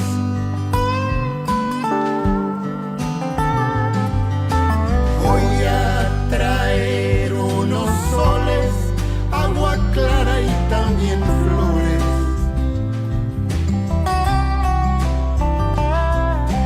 para quitarle a la vida sus dolores.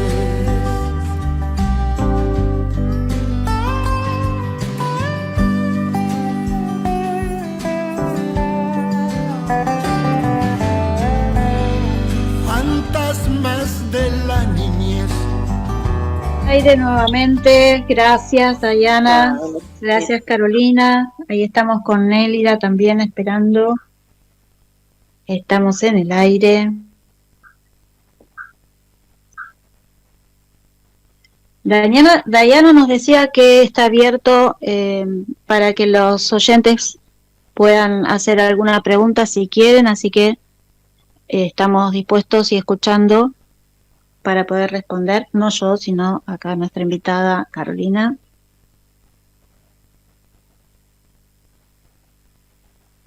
Bueno, en tanto y cuanto voy a seguir yo tomando la palabra para que siga Carolina desarrollando esto de la importancia de la subjetividad que hoy obviamente nos hemos convertido en objeto, dejando lo que es lo sustantivo del ser humano, que es lo emocional, lo sentimental, bueno, toda esta afectividad que no encontramos, y la mal utilizada palabra empatía, que evidentemente hoy está llevada a terrenos que no son justamente el de la convivencia e intercambio entre nosotros, las personas.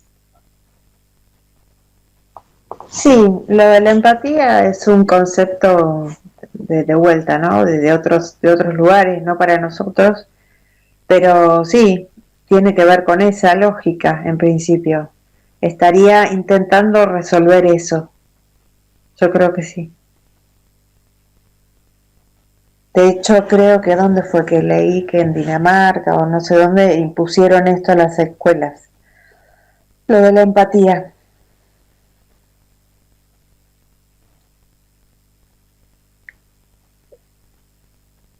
Bien, yo quiero comentar algo que posiblemente hasta un punto estábamos entre los adultos analizando. La vez pasada hubo a fin de año entre un grupo de estudiantes de una escuela en una plaza grandes hechos de violencias que se ejercieron entre sí.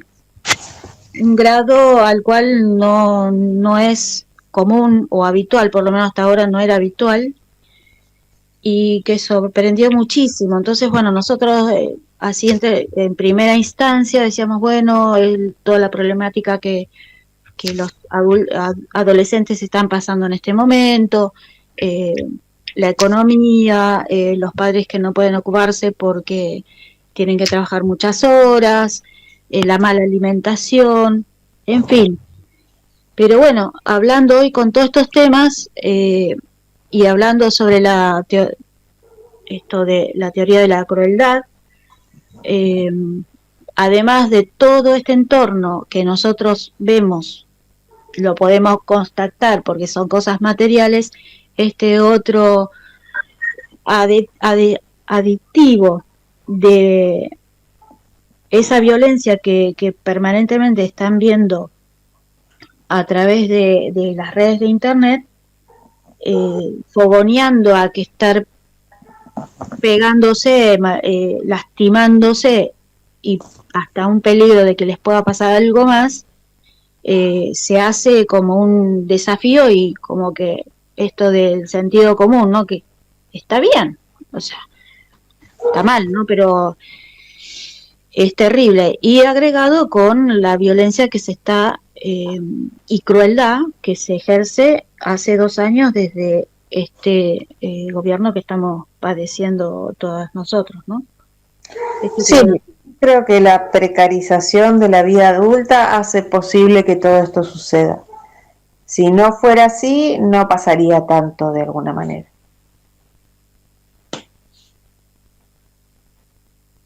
Yo creo que además es evidente que todo forma parte del mismo plan y que se atacan a todas las áreas con todas las herramientas que tienen en su haber, ¿no es cierto? Y ahora ahora no, ya hace un tiempo agregada el tema internet, yo le llamo internet, pero bueno, son todas las redes y a todo lo que se está al alcance. Y otra de las cosas que a mí especialmente también me preocupa muchísimo es el hecho de la utilización de los celulares en edades tan pequeñas, de niños y niñas y niñes, que así como comentaba Laura en el bloque anterior, ¿no? Después no quieren dejar esos celulares, es como se enojan, hacen ataques de berrinche, y lo que tengo entendido es que esos niños que pasan tanto tiempo con el celular jugando juegos que ni siquiera se está controlando en qué consisten esos juegos, luego tienen problemáticas cognitivas y seguramente hasta en la vista, ¿no? Porque estar tanto con la vista fija en una pantalla hace que también se perjudique.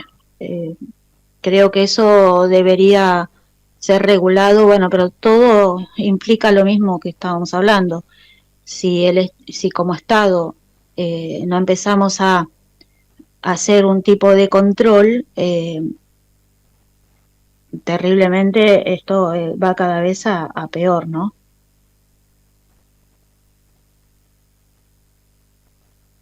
¿Estás muteada? No, que sí, pero bueno, de todas maneras empiezan a haber regulaciones en todo el país, ¿eh? Pequeñas van surgiendo, pero van surgiendo pequeñas regulaciones. En provincia de Buenos Aires se acaba de prohibir el uso de celulares, por lo menos en algunas escuelas más privadas. En la ciudad ya se prohibió para todas las escuelas. De todas maneras, en algunos estados de nación también. Yo conozco la provincia de La Pampa, que es referencia, están haciendo un montón de políticas públicas.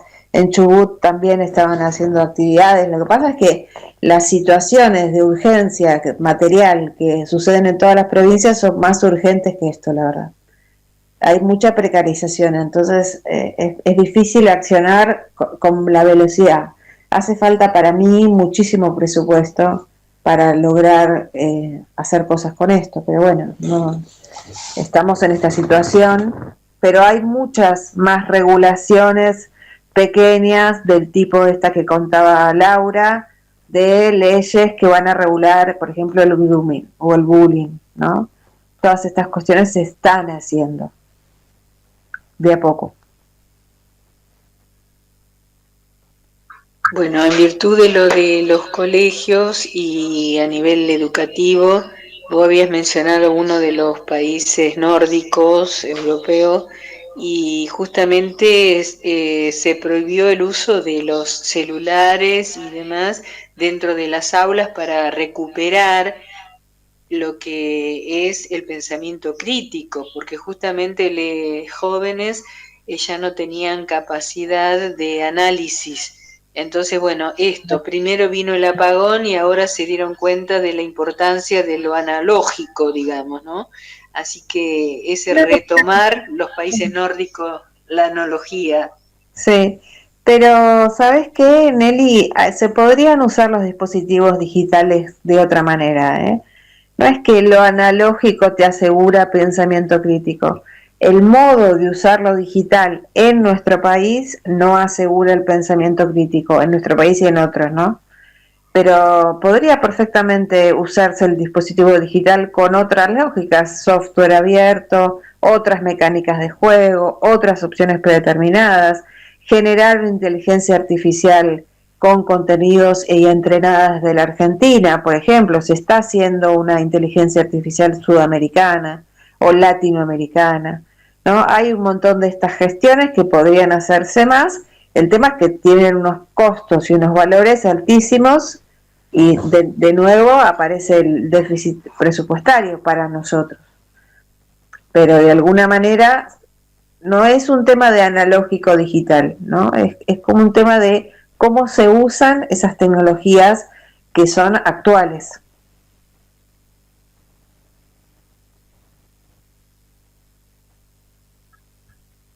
Bueno, vos como docente y de varios ámbitos universitarios, ¿qué está pasando justamente con jóvenes y no tan jóvenes que están transitando los ámbitos académicos respecto de esta situación de interés, de preocupación y de elaboración justamente de alternativas a esta cuestión mercantilizada que tenemos del uso de la internet o de las redes?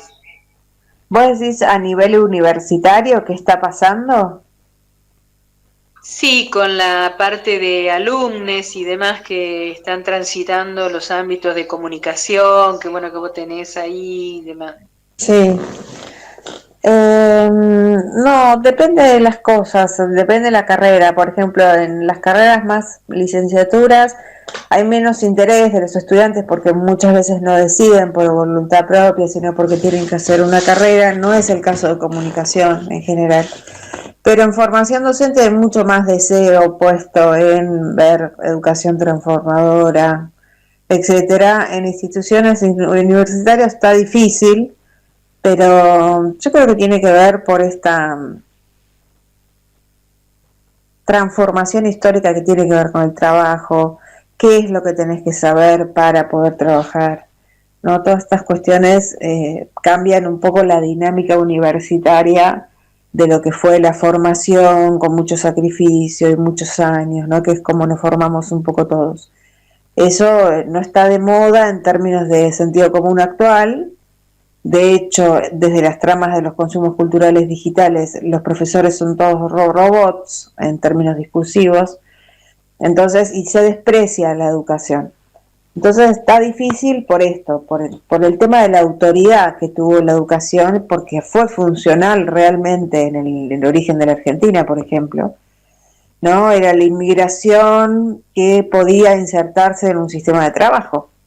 Entonces, bueno, toda esta cuestión está transformada y no analizo en particular universidades, tengo claro casos de primera infancia, primaria y secundaria, pero universidad no lo conozco tanto. Yo te digo por mi experiencia propia.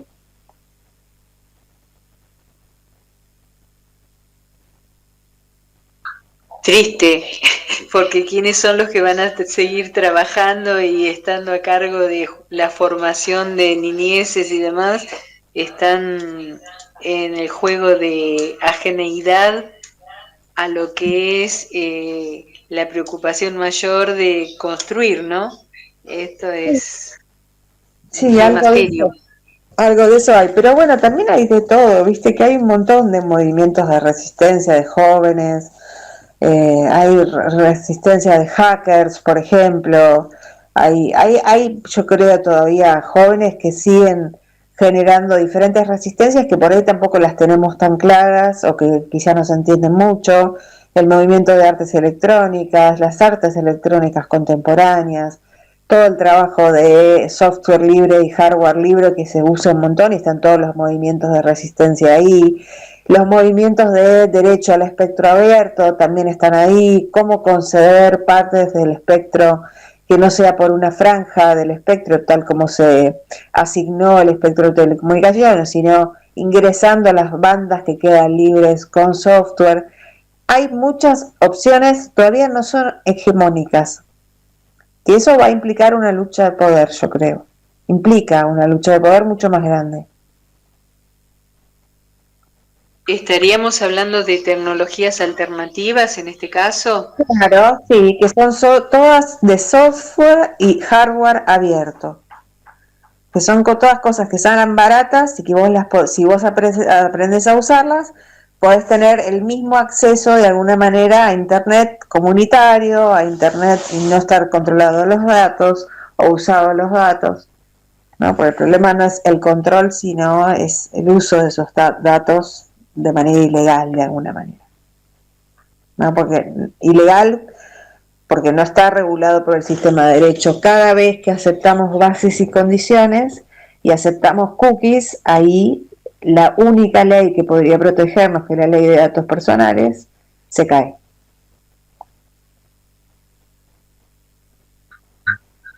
Es decir, que el ámbito de libertad que tanto se pregona desde el actual Ejecutivo es inexistente. No somos libres absolutamente en nada, sino que estamos total y absolutamente condicionados y marcados a hacer lo que se nos está digitalizando desde los avatares, desde los algoritmos y de una Matrix que está muy lejos de nosotros. Sí, de todas maneras la libertad nunca fue tal, siempre hubo libertad con responsabilidad. La única diferencia ahora es que se propone una idea de libertad que en su singularidad es sin responsabilidad. ¿Qué significa eso? No lo sé. O qué consecuencia nos trae, la podemos pensar juntas si querés, pero yo no tengo claro qué decir. Pero sí es una libertad distinta. Pregunta. Sí, justamente esa es mi duda.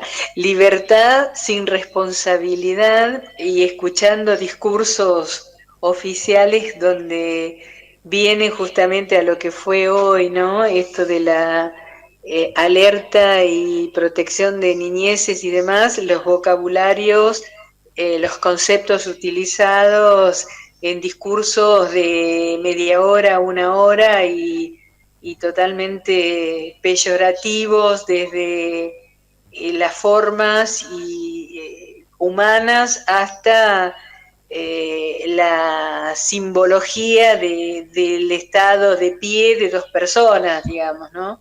Esto también me preocupa.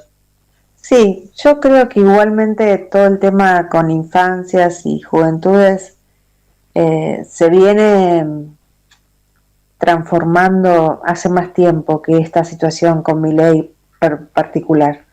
Esto pasa porque alguien también lo votó, ¿no? ¿Cierto? Muchos lo votaron. Y ese sentido común transformado viene desde las interfaces. Es muy de las interfaces hegemónicas, ¿eh? No te estoy diciendo de que la interfase siempre tenga que ser así. De hecho, existen esto, de vuelta, un montón de alternativas de usar las interfaces. Pero el sentido común en disputa desde las interfaces que no nos dimos cuenta hizo posible, por naturalización del sentido común, que todo esto pase. Y viene de hace tiempo, la verdad, bastante tiempo. Es un proceso todo esto. Y bueno, ahora tendríamos que reconstruir todo esto porque de verdad estamos como en un terreno arrasado en el discurso hegemónico, porque este sí es hegemónico desde los medios y demás, es el escuchado permanentemente y que te sobresatura la capacidad auditiva y por no decir mental.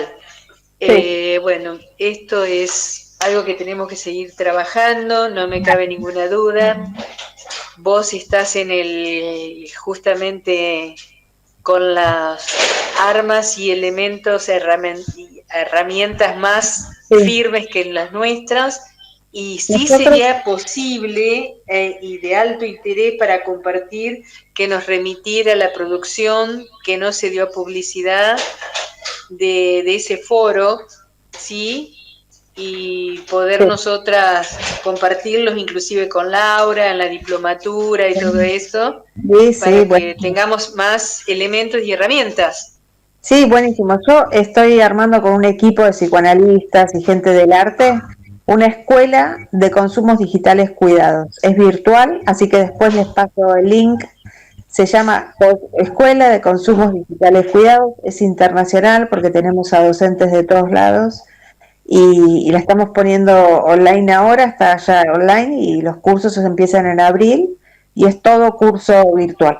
Así que hay un montón de cosas bien específicas sobre estos temas, enfocados desde diferentes puntos de campos de saberes. Y lo otro es lo que redactamos 15 organismos de derechos humanos, está publicado por la Defensoría del Público, se llama Recomendaciones para garantizar, para narrar digital, no me acuerdo el nombre como lo habíamos puesto al final, pero bueno, ahí justamente hay un apartado por organismo de derechos humanos que va pensando qué hacer en este momento histórico. Hay muy buenas ideas ahí. Bueno, sería buenísimo que si lo tenés a mano, que nos los envíes, así nosotros empezamos a viralizarlo. Y bueno, y esto obviamente que es de alto interés y lo vamos a publicitar a esta formación que está mencionando de internet y demás, porque necesitamos todos estar aterrizando en nuevas realidades, en la realidad de consumos digitales nuestra cuidados. Subjetividad, digamos, ¿no? Sí, y proponemos mucho para escuelas pactos digitales comunitarios, que eso también es una cosa que funciona, lo tenemos de referencia, que sucede en otros lugares del mundo y que acá lo estamos implementando y está funcionando. Son cosas que se generan consensuadamente, después de tomar conciencia de lo que está pasando. Maravilloso. Bueno. No, mira, nos queda ya 3 minutos. Queremos agradecerte, sabemos que te vamos a jorobar y que esperemos que te hayas sentido cómoda. Invitarte, ahora sí digo la palabra correcta políticamente, invitarte a que nos hables y nos traigas nuevas perspectivas y todo esto en otros temas y demás que quedaron pendientes ahí en el vasto currículum que tenés. Bueno, ¿sí? Bueno, dale. Buenísimo. Gracias, chicas. Un beso grande. Mil gracias y abrazote solidario, sororo, y la lucha continúa, compa. Dale, besos. Chao, chao. Ahora escuchamos el tema musical. Gracias, Dayana.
Se movilizará.